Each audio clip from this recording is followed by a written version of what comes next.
Bonjour à tous, j'espère que vous allez très bien. Moi aussi, je vais bien, par la grâce de Dieu. Je m'appelle Stéphane, je travaille pour le groupe public Université d'Afrique francophone et je suis en charge de la communication visuelle. J'ai avec moi trois étudiants des Grands Lacs et des îles qui vont se présenter. Je vais commencer par Noah, ensuite Manitra et après Alice. Noah, tu peux te présenter? Bonjour, je suis Noah, le euh, représentant des étudiants à Maurice enfin, j'ai été choisi pour présenter Maurice aujourd'hui et je suis étudiant de UUM, Université de Maurice, en première année de microbiologie. Merci beaucoup. Manitra, tu peux te présenter s'il te plaît? Ok, moi je suis Mancha en malgache. Mancha Irina, je suis étudiante en sciences naturelles spécialisée en entomologie ou bien études des insectes. Je suis premier responsable du GBU de Tananarive et oui, j'habite à Tananarive aussi. Merci beaucoup, Manitra. Euh, Alice, tu peux te présenter s'il te plaît? Ok, bonjour à tout le monde. Je suis Alice Mukunde du GB du Rwanda. Je fais la médecine générale. C'est tout. D'accord. Et tu es membre du GBU du Rwanda. D'accord. Merci. Alors, ce n'est plus un secret pour personne. Depuis la fin du mois de février et au début mars, les pays d'Afrique, comme l'ensemble des pays à travers le monde, sont frappés par cette maladie coronavirus. Et nous avons vu les gouvernements prendre des décisions pour stopper la propagation du virus en proposant aux populations le confinement, ce qui a impliqué donc la fermeture des universités, l'interdiction des grands rassemblements, l'interdiction aussi de voyages entre les pays et même aussi souvent à l'intérieur des pays. Les déplacements sont réduits, les activités économiques également sont réduites. Alors, nous voulons nous intéresser de savoir comment est-ce que ces situations affectent les GBU, puisque les GBU sont un mouvement international et nous voyageons beaucoup pour les activités, nous nous rassemblons en grand nombre pour les activités et aussi nous travaillons dans les écoles, les campus. Alors, qu'est-ce que cela implique comme conséquence sur les activités du GBU à Maurice et nous voulons nous savoir un peu comment les étudiants font face à cette situation. Noah? Euh, déjà, enfin, on a quelques points positifs et négatifs. Le truc, c'est que déjà, en termes du moment du GBU, on n'avait pas prévu que le confinement dure aussi longtemps. Donc, on n'avait pas forcément de plan d'action. Mais là, ce qu'on a mis en place, c'est que on va se servir, va nous servir des réseaux sociaux, enfin, tels que WhatsApp, surtout, et Zoom pour continuer à faire pour pouvoir continuer à nous rencontrer et faire ce que nous, et continuer à continuer les études bibliques ainsi de suite avec telle application, telle que Zoom. Et puis un point négatif, c'est que les étudiants eux-mêmes, la plupart des classes ont été mises en ligne et c'est vraiment différent. C'est, c'est, c'est pas trop facile, c'est pas vraiment facile non plus pour eux. Les classes en ligne sont bonnes, oui, mais une classe en ligne, une classe normale, c'est un monde différent. C'est ça. Merci, merci. Alors, Et, concernant et les activités du GBU à Maurice, sur les campus, comment cela se fait sentir en fait? Quelles conséquences le confinement a sur ces activités? on le sent bien. Pourquoi? Parce que déjà, on ne peut plus vraiment se rencontrer. Les, les activités ont bien été restreintes et la seule chose qu'on peut faire pour l'instant, c'est juste comme si garder contact avec les uns les autres. Pour prendre de la nouvelle de temps en temps, pour voir ce qui se passe et de temps en temps, essayer de faire quelques activités à travers les petits médias qu'on a, tels que WhatsApp. Merci beaucoup, Noah. Je vais m'intéresser maintenant à Manitra, à Madagascar.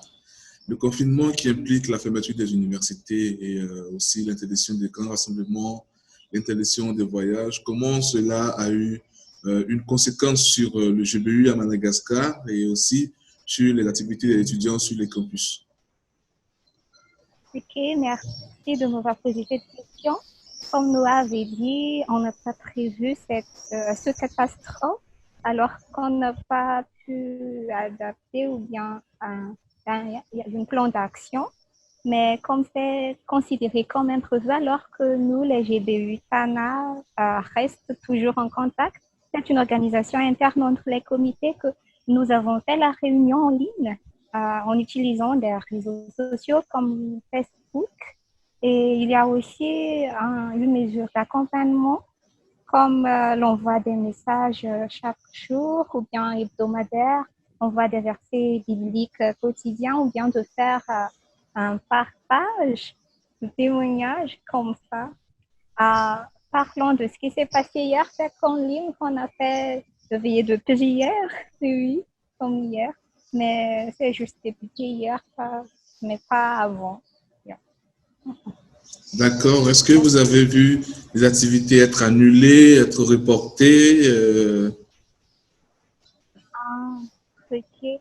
Non, jusqu'ici, on n'a pas annulé quelques activités. Ah oui, ce qui s'est arrivé aussi, c'est que le gouvernement malgache nous a interdit de faire la réunion, alors qu'on ne peut pas se rassembler tous les samedis puisque c'est notre réunion générale. Mais ce que nous venons en tête, c'est de reporter cette activité ou bien comme les rubriques extra, comment étudier les champs, mais comme les programmes de la réunion générale, comme les conférences, on les publiait sur Facebook en les faisant en PowerPoint.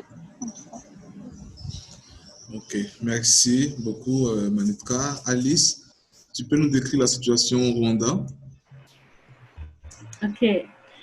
Comme tout le monde, ici aussi, on est fermé, on est en confinement. Alors, comme le GPI, notre télé primaire, c'est le campus. Alors, les activités ont dû arrêter et on n'est pas capable de partager avec les étudiants parce que on devrait les trouver au restaurant, sur les télé ou en classe, mais ce n'est plus possible. Alors, on fait ce qu'on peut avec les membres du GBI, mais on ne peut pas,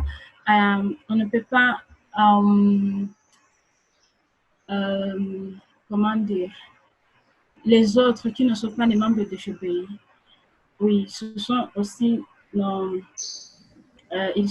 ils font partie de notre mission et comme on est chez nous, ce n'est plus possible. Alors,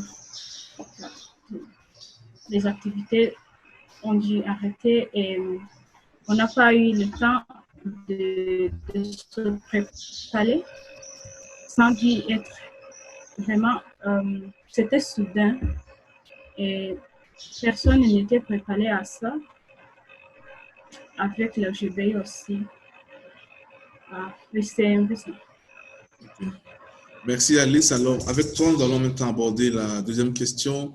Les activités donc ont été réduites, surtout les activités quotidiennes pour les étudiants qui avaient des stages, les étudiants qui travaillaient le jour au jour pour avoir de quoi manger. Beaucoup d'activités ont été donc rendues impossibles à cause du confinement.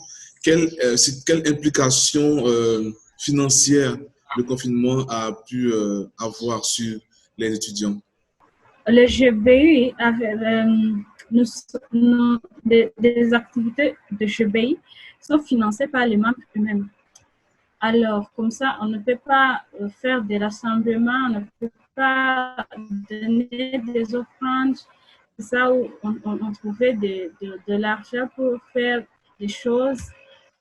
Aussi, les gens qui travaillent, qui nous donnent un peu d'argent, dans ces jours-ci, ils ne travaillent pas. Et on utilise de l'argent pour appeler les gens, pour faire des réunions en ligne. Donc, avec les finances, ça, c'est affecté aussi les contributions mensuelles. On ne peut pas quand même demander les gens les contributions mensuelles alors qu'on est dans les confinements. Donc, le caisse va être un peu choqué, si je peux dire Oui, ça. oui. Et oui, Merci ça va beaucoup. être. Merci beaucoup, Alice. Alors, Nora, quelles sont les implications financières du confinement sur le GBU à Maurice et aussi sur les étudiants qui ne peuvent plus faire de petites activités quotidiennes pour avoir de l'argent? Le truc, c'est que euh, je, enfin, je suis devenu responsable assez récemment et que je ne m'occupe pas trop des finances. La finance est plutôt gérée par le comité. La finance est plutôt gérée par le comité. Et puis, mais enfin, malgré ça, un peu comme ce que Alice a dit, vu que maintenant là, il y a le confinement et les, les gens ne sont pas trop en position de vraiment donner, enfin, les, les, les personnes ne sont pas vraiment en bonne position pour contribuer pour l'instant à cause de cette situation. D'accord. Merci bien. Ah. Alors, Manitra, tu peux nous dire un peu comment la situation financière des étudiants est touchée par cette situation, par cette position de confinement dans laquelle nous sommes? Et merci de m'avoir posé cette question. Sachant que 37% des membres du GBU, si on parle du GBU seulement, financent leurs études, c'est-à-dire qu'ils ont fait des petits boulots pour aider leurs parents à financer leurs études. Alors que le gouvernement malgache a annoncé que interdiction de travailler, interdiction de n'importe quoi. Alors que cela signifie que son petit boulot, son aide et son financement, alors que le calendrier universitaire en Tananarive, juste après le confinement, ce sera normalement un examen. Alors que ce confinement a affecté le plan économique et le financement des GBU.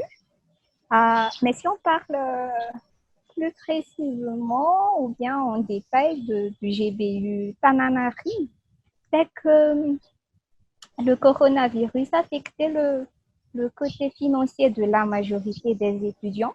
Pour les GBUT seulement, seul un étudiant sur 77 qui a payé la souscription durant ce confinement. Cela veut dire que le plan financier tend à être négatif actuellement. D'accord. Merci beaucoup. Alors, qu'est-ce que à Madagascar, les étudiants ont mis en place pour avoir les nouvelles de leurs camarades, pour les encourager durant ces temps de confinement? Qu'est-ce que vous mettez en place à Madagascar? Ok.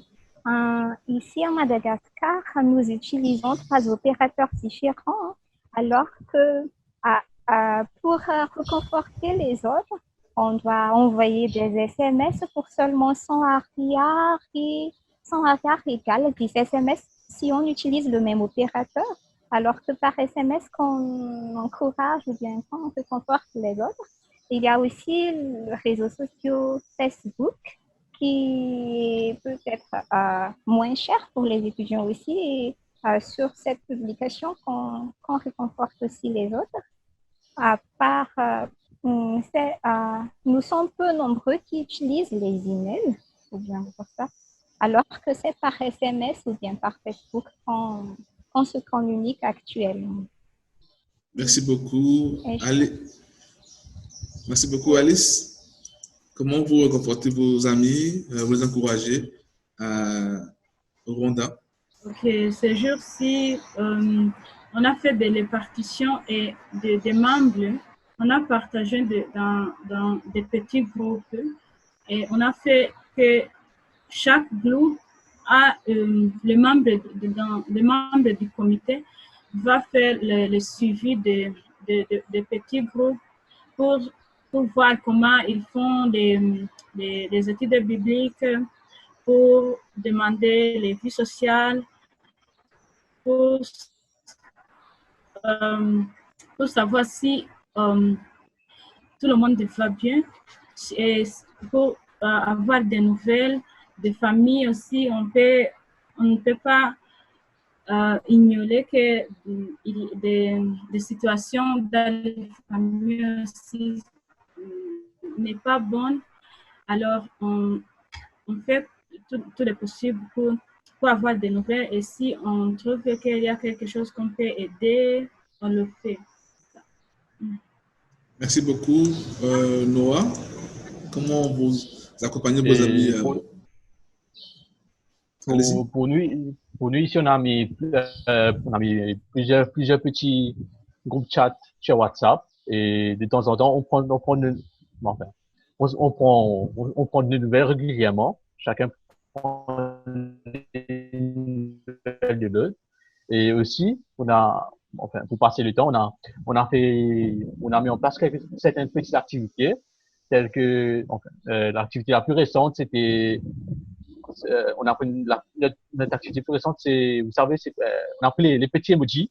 Et chaque petit liste d'emojis représentait un personnage de la Bible. Et chaque groupe devait deviner devait deviner le personnage à travers les emojis. Et ça, c'était une des activités qu'on a fait pour mi-temps d'eux. Et chaque semaine, nous faisons environ au moins une activité par semaine, juste pour pouvoir, juste pour que nous puissions interagir les uns les autres ensemble.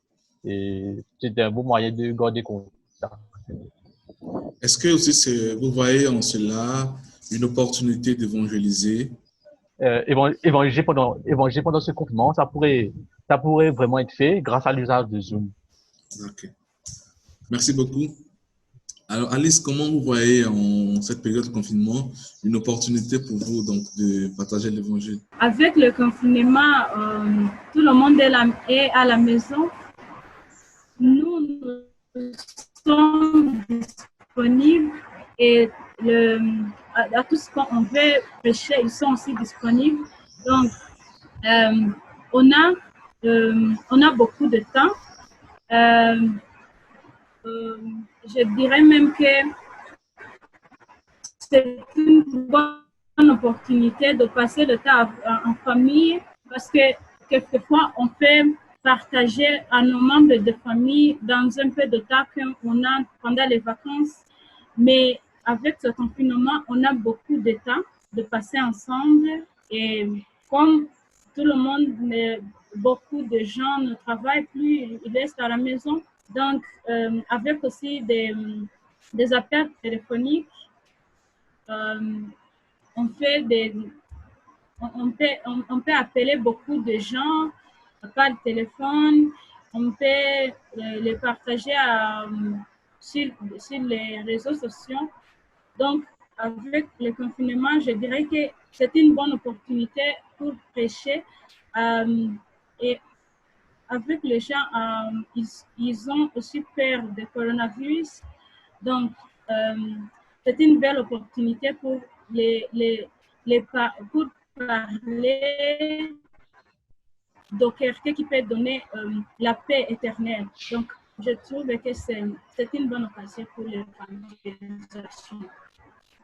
Merci beaucoup, Alice. Alors, Manitra, tu peux nous dire comment cette situation est une opportunité pour vous d'évangéliser vos camarades étudiants?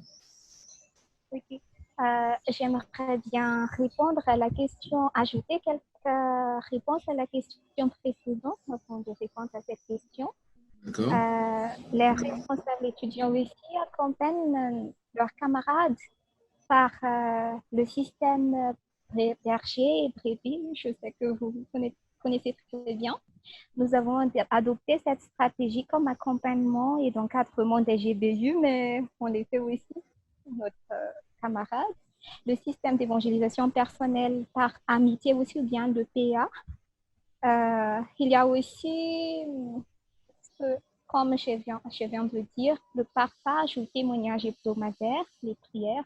Mais il y a une commission dans le comité de GBU qui charge le côté social et financier des membres.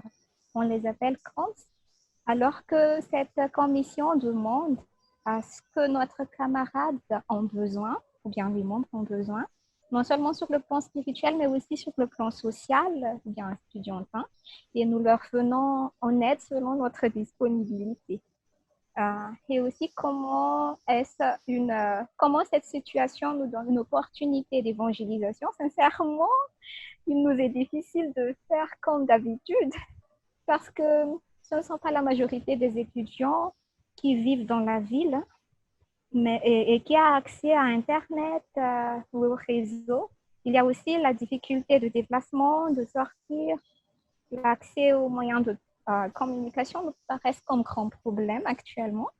Pourtant, cette pandémie nous appelle à rapprocher de plus de Dieu qui est souverain, qui parle à sa façon et qui ne fait qu'une œuvre splendide et magnifique, même si nous voyons ce Covid-19 comme catastrophe. Alors, c'est une opportunité de le partager, de partager Dieu aux autres, de le proclamer à notre camarade que voilà, qu'en Jésus seul, nous pouvons voir la paix et la sécurité. Et c'est aussi pour nous le moment d'avouer que seul notre Dieu qui contrôle toute situation, et il est temps de revenir à lui pour ce qui n'est pas encore dans son parti. Et c'est tout cela comme activité, je crois. Alors, c'est une opportunité d'évangéliser, même si c'est un peu restreint. Ok, merci beaucoup à tous. C'était de très belles réponses que vous avez partagées pour vos pays, etc. Alors, nous allons aller à la conclusion et je vais donc vous donner l'occasion de laisser un sujet de prière pour que ceux qui ont suivi la vidéo prient pour chacun de vous, pour vos pays et les défis que vous rencontrez en ce moment. Alors, je vais laisser donc le soin à Noah de laisser un sujet de prière pour lequel nous pouvons prier. Un sujet de prière que j'aimerais laisser, c'est que j'aimerais vous demander de prier beaucoup pour les étudiants, parce que une bonne majorité des étudiants doivent étudier depuis chez eux et étudier depuis la maison. Les moyens que notre pays a mis en place pour les études, c'est pas vraiment une requête de prière, et prier, et j'aimerais que vous priez pour mon pays en général. D'accord.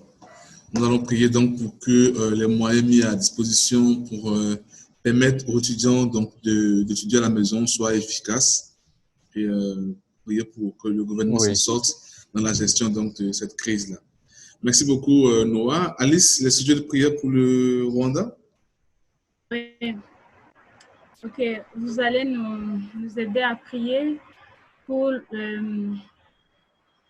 d'abord pour les membres du GBI, pour qu'ils continuent à étudier la Bible et eux, les moyens de partager avec les voisins ou les membres de famille.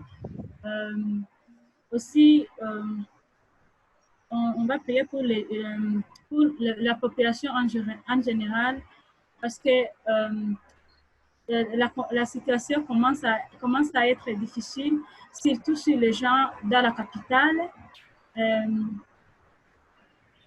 Beaucoup de gens ne trouvent pas quoi manger. Donc, vous allez nous aider à prier pour les situations financières des familles en général, de la population en général. Aussi, nous allons prier pour les gens qu'on partage sur les téléphones. Donc, quand on partage la parole de Dieu avec quelqu'un sur le téléphone, c'est pas comme si on partageait de tête en tête. Donc, On va prier pour que ça donne des fruits. Le fruit, oui. Et- Merci. Merci beaucoup. Donc, on va prier d'abord pour que les étudiants continuent donc à étudier la Bible pour un temps de confinement. On va prier pour que vous ayez les moyens donc, pour faire face à cette situation. Et puis, on va prier aussi pour que ceux qui sont atteints par l'Évangile puissent grandir dans leur foi et que ça puisse porter des fruits. Merci, Manitra. J'ai encore quelques mal à retenir son prénom, mais je vais y arriver. Alors, Manitra, comment on peut prier pour Madagascar? Oui. Selon moi, je crois que la façon comment Dieu va maintenir notre ardeur spirituelle, c'est cela qui est le plus important durant ce confinement, et aussi que nous avons toujours à cœur de notre mission et de savoir profiter de cette situation comme opportunité d'évangéliser, même aussi la situation économique du pays actuellement. Ok. Merci à tout le monde. Merci à tout le monde. J'étais vraiment heureux de conduire ce temps. C'était un excellent moment. J'espère que vous avez aimé. Alors, merci à tous. Espérons que ceux qui nous ont suivis sont heureux de recevoir nos nouvelles. Dieu vous bénisse, Noah. Dieu te bénisse, Manitra et Alice aussi. Merci et à bientôt. À bientôt, merci beaucoup. Au revoir.